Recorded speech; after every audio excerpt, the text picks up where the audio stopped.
بہت سارے ایسے کام ہیں ہمیں لگتا ہے یہ دنیا کا کام ہے، شادی کرنا، بیوی کا حق ادا کرنا، بچے پیدا کرنا اور بچوں کی تربیت کرنا، یہ تمام چیزیں تو ہمیں لگتا ہے کہ دنیا کا کام ہے، مگر اسلام یہ کہتا ہے اگر آپ نے اپنے آپ کو گناہ سے بچانے کے لیے اور اپنی شرمگاہ کی حفاظت کے لیے اگر آپ نے نکاح کیا ہے اور آپ جائز طریقے سے اپنی بیوی سے اپنی خواہش پوری کر رہے ہیں تو آپ کا یہ خواہش پوری کرنا بھی شریعت کی نظر میں ثواب کا کام ہے اور اس پر بھی آپ کو ثواب ملے گا۔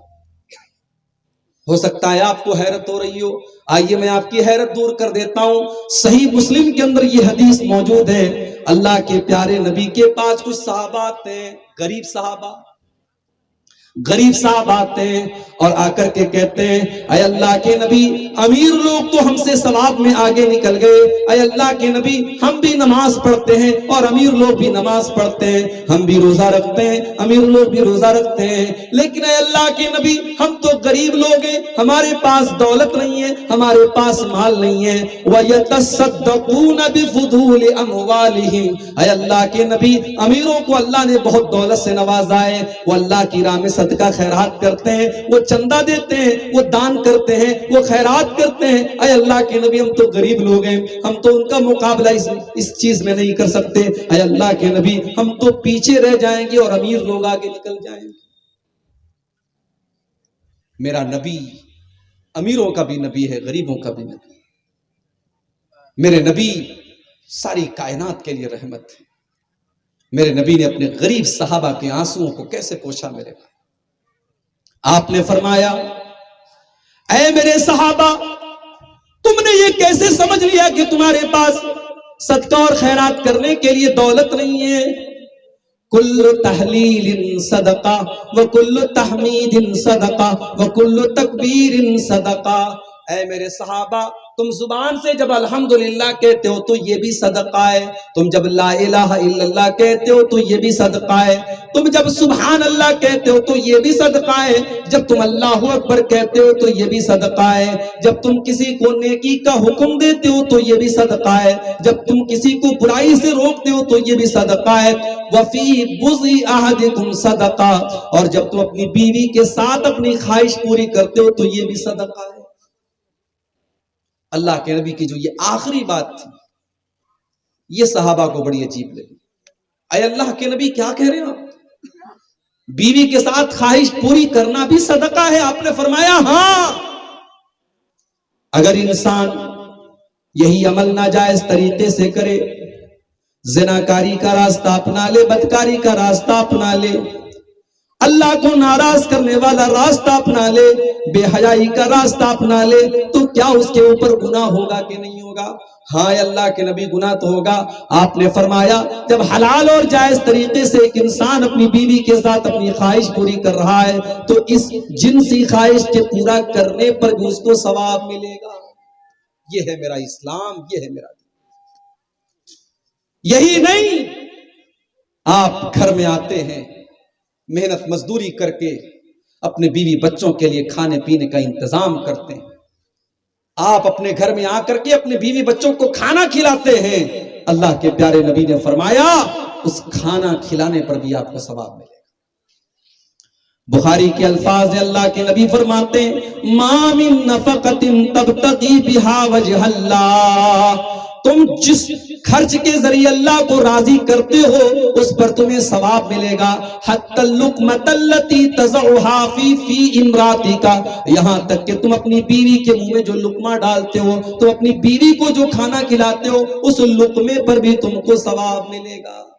بیوی کو کھانا کھلا رہا انسان، یہ تو پیور دنیا کا کام ہے، مگر اسلام یہ کہتا ہے اس دنیا کے کام پر بھی تمہیں ثواب ملے گا، کیونکہ تم بیوی کو کھانا اس لیے کھلا رہے ہو کیونکہ وہ تمہاری شریک حیات ہے، وہ تمہاری لائف پارٹنر ہے، وہ تمہاری جیون سنگنی ہے، تم نے نکاح کیا ہے اس کے ساتھ، اس کا حق ہے تمہارے اوپر، اس لیے تم اس کو کھانا کھلا رہے ہو۔ اللہ کو راضی کرنے کے لیے اگر تم بیوی کو بھی کھانا کھلا رہے ہو اس پر بھی تمہیں ثواب ملے گا۔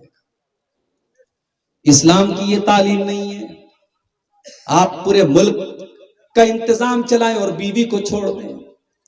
آپ کسی اسٹیٹ کے مکھیہ منتری بن جائیں اور آپ کی بیوی بچے نہ ہوں، اسلام کی یہ تعلیم نہیں ہے۔ اسلام اس کو قطعاً ناپسند کرتا ہے کہ آپ شادی نہ کریں اور آپ بال بچے پیدا نہ کریں، آپ بیوی کا حق ادا نہ کریں، آپ بچوں کا حق ادا نہ کریں۔ یہ اسلام کی تعلیم نہیں ہے۔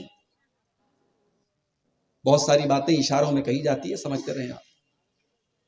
اسلام کی یہ تعلیم نہیں ہے کہ آپ بیوی بچوں کی ذمہ داریوں سے آزاد، آپ صاحب پورے دیش کی سیوا کر رہے ہیں اور آپ اپنے پریوار کو چھوڑ دیں، اپنی بیوی کو چھوڑ دیں۔ یہ اسلام کی تعلیم ہے۔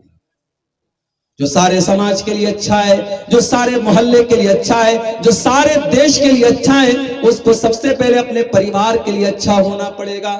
اسی لیے اللہ کے پیارے نبی فرماتے ہیں خیرکم خیرکم لأہلہ وانا خیرکم لأہلی۔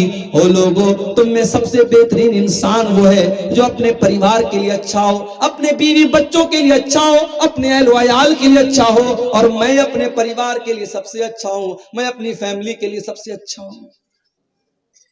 اگر ایک طرف اللہ کے نبی صحابہ کے دلوں کے اوپر راج کرتے ہیں، اگر ایک طرف اللہ کے نبی صحابہ کرام کے سردار ہیں اور صحابہ کرام کے امام ہیں، تو دوسری طرف آپ عائشہ اور خدیجہ کے شوہر بھی ہیں، آپ فاطمہ اور زینب کے باپ بھی ہیں۔ آپ نے ایک بہترین باپ کا کردار بھی ادا کیا اور آپ نے ایک بہترین شوہر کا بھی کردار ادا کیا۔ یہی وجہ ہے جب ایک مرتبہ کچھ صحابہ اللہ کے نبی کی بیویوں کے پاس آتے ہیں اور آ کر کے پوچھتے ہیں کہ اللہ کے نبی کی عبادت کے بارے میں ہم کو بتائیے، اور جب اللہ کے نبی کی عبادت کے بارے میں ان کو بتایا جاتا ہے، بخاری کے الفاظ ہیں فَكَأَنَّهُمْ تَقَالُّوهَا، انہیں لگتا ہے کہ اللہ کے نبی تو بہت کم عبادت کرتے ہیں، بس اتنی ہی نماز پڑھتے ہیں، بس اتنا ہی روزہ رکھتے ہیں۔ ان کو لگا کہ اللہ کے نبی کو تو، چونکہ اللہ کے نبی تو بخشے بخشائے ہیں، آپ تو اللہ کے آخری نبی ہیں، آپ کو تو نیکی کرنے کی کوئی خاص ضرورت بھی نہیں ہے، نیکی کرنے کی تو ہم کو ضرورت ہے۔ اس لیے تینوں نے آپس میں یہ وعدہ کیا۔ ایک نے کہا کہ آج کے بعد میں رات بھر نماز پڑھوں گا، رات بھر نماز پڑھوں گا۔ ایک نے کہا میں آج کے بعد کنٹینیو روزہ رکھوں گا۔ ایک نے کہا میں شادی ہی نہیں کروں گا، بیوی بچوں کے جھمیلے میں نہیں پڑوں گا۔ تینوں نے یہ بات اچھے مقصد کے لیے کہی، اللہ کو راضی کرنے کے لیے کہی، مگر اسلام کے خلاف تھی ان کی یہ بات۔ اس لیے جب اللہ کے نبی کو پتا چلا، آپ نے تینوں کو بلوایا اور آپ نے فرمایا کیا تم لوگوں نے ایسی ایسی بات کہی ہے؟ ہاں اللہ کے نبی، ہم نے ایسی ایسی بات کہی ہے۔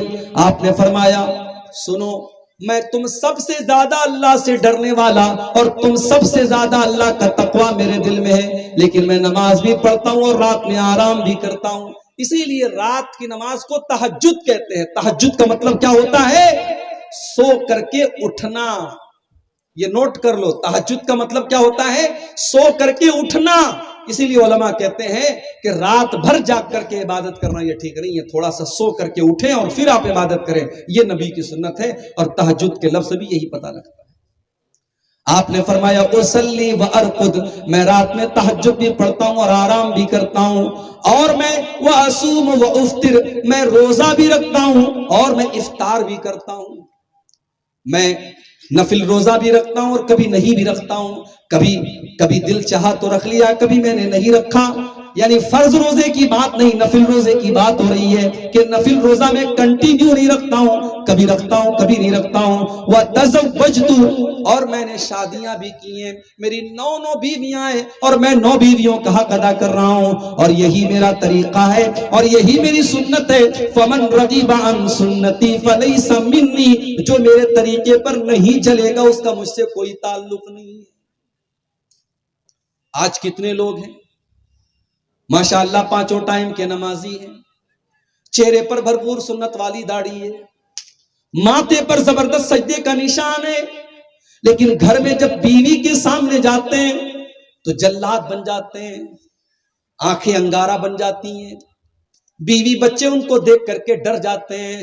معاف کرنا میرے بھائی، آپ کا اخلاق سارے زمانے کے لیے اگر اچھا ہے اور بیوی بچوں کے لیے اگر آپ کا اخلاق اچھا نہیں ہے تو آپ دیندار نہیں ہیں، آپ اچھے انسان نہیں ہیں، آپ اچھے مسلمان نہیں ہیں۔ اگر آپ کا اخلاق اچھا ہے تو بیوی کے ساتھ بھی آپ کا اخلاق اچھا ہونا چاہیے، بچوں کے ساتھ بھی آپ کا اخلاق اچھا ہونا چاہیے۔ کبھی کبھی تو میں اپنے بارے میں محسوس کرتا ہوں، رات رات بھر میں تقریر کر رہا ہوں بیوی بچوں کو چھوڑ کر کے، مناسب نہیں ہے، مناسب نہیں ہے میرے بھائی. کبھی کبھار کی بات ہے ٹھیک ہے، لیکن اگر اس کو ایک معمول بنا لیا جائے مہینے مہینے بھر ہم تقریریں کریں اور بیوی بچوں کو چھوڑ دیں، غلط ہے یہ. بہت سارے لوگ ہمارے بنارس کے قریب ایک جگہ پڑتی ہے مئو، ابھی کل میرا مئو میں پروگرام تھا، مئو کے لوگوں نے بتایا کہ صاحب یہاں کا کاروبار بنارس کی طرح وہاں بھی ساڑی کا کاروبار ہوتا ہے، پاور لوم چلتے ہیں وہاں پہ. اب پاور لوم کا کاروبار کچھ دنوں سے اچھا نہیں چل رہا ہے، تو مئو کے بہت سارے لوگ سعودی عرب میں جا کر کے نوکری کر رہے ہیں، 15,000 20,000 25,000 روپیہ مہینہ مل رہا ہے. اب مئو کے اندر رہ کر کے بیچارے محنت کر کے 8,000 10,000 کما رہے تھے، وہاں 15-20,000 مل رہا ہے، بیچاروں کے پاس کوئی آپشن نہیں تھا، وہ سعودی میں جا کے رہ رہے ہیں. اب حالات کیا ہے؟ شادی ہو گئی، بیوی آئی، ایک مہینہ یہ بیوی کے ساتھ رہے، اس کے بعد صاحب یہ سعودی چلے گئے، اب بیوی یہاں اکیلی رہ رہی ہے. اب آپ اندازہ لگائیں کہ کتنا بڑا فتنہ ہے یہ کہ بیوی یہاں ہے، شوہر سعودی عرب میں ہے، اور 2 سال کے بعد اپنی بیوی کے پاس آتا ہے. ظاہر ہے بیوی کو شوہر کی ضرورت ہے، شوہر کو بیوی کی ضرورت ہے.